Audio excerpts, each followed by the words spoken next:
Good afternoon everyone, this is again Professor Vincent Torre Bongolan. Slowly but surely nga po ang estratehiya ni Vice President Sara Duterte upang ang impeachment na sinampalaban sa kanya ng House of Representatives ay mabaligtad at si President Bongbong Marcos Jr. ang ma-impeach. Ayan, so alam nyo ba mga kaibigan, inilabas na nga po ni Vice President Sara Duterte ang unang hakbang upang mabaligtad ang impeachment.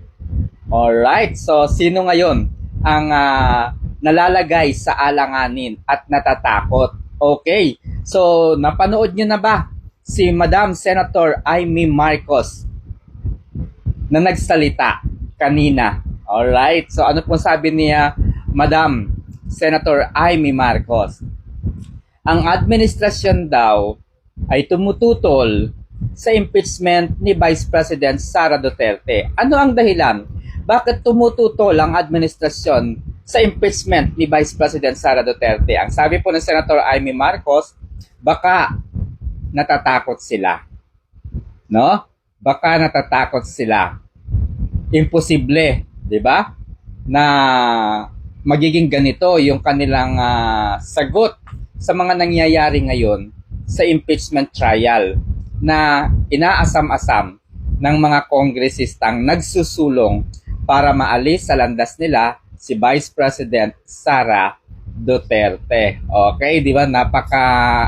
Napakatalino ng Vice Presidente at nagawa niyang kumilos mag-isa, no? Kahit nasa harapan po niya si Senator Amy Marcos ay hindi po maka-score si Madam Amy kasi hindi niya nakikita, no? Hindi niya nakikita yung mga ginagawa ni VP Sara. Hindi niya mabasa yung estratehiya ni Vice President Sara Duterte. Okay.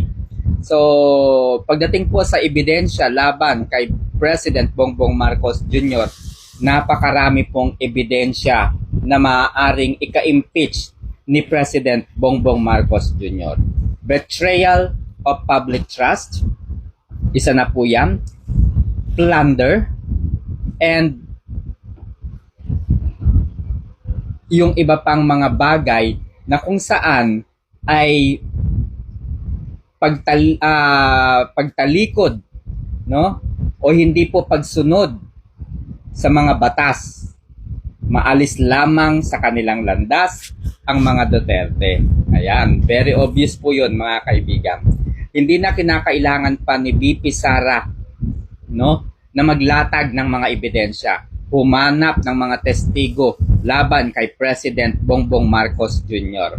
Ang gagawin na lamang po ni VP Sara Duterte upang mabaligtad ang usapin kung sino ang sasalang sa impeachment trial ay isang galaw na kung saan ay batas ang kumikilos. Konstitusyon po ang kikilos para sa impeachment against the President. Okay, ito po ang unang clue. Alright, narinig nyo na ba si Vice President Sara Duterte na tumutol, no?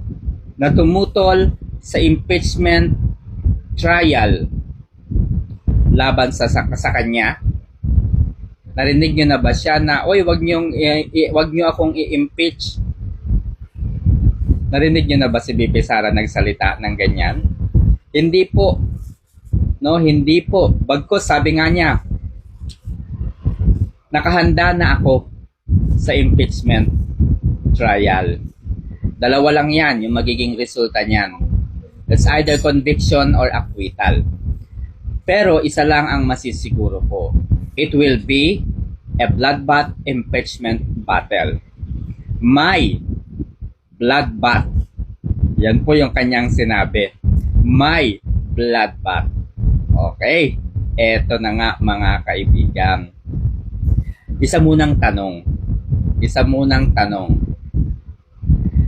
Kung kayo ang pamimiliin base sa napanood ninyo sa Quad Committee hearing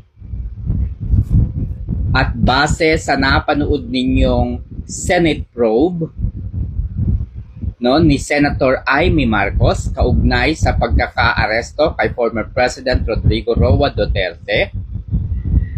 Isama nyo na yung oral arguments sa Supreme Court. 1, 2, and 3 oral arguments.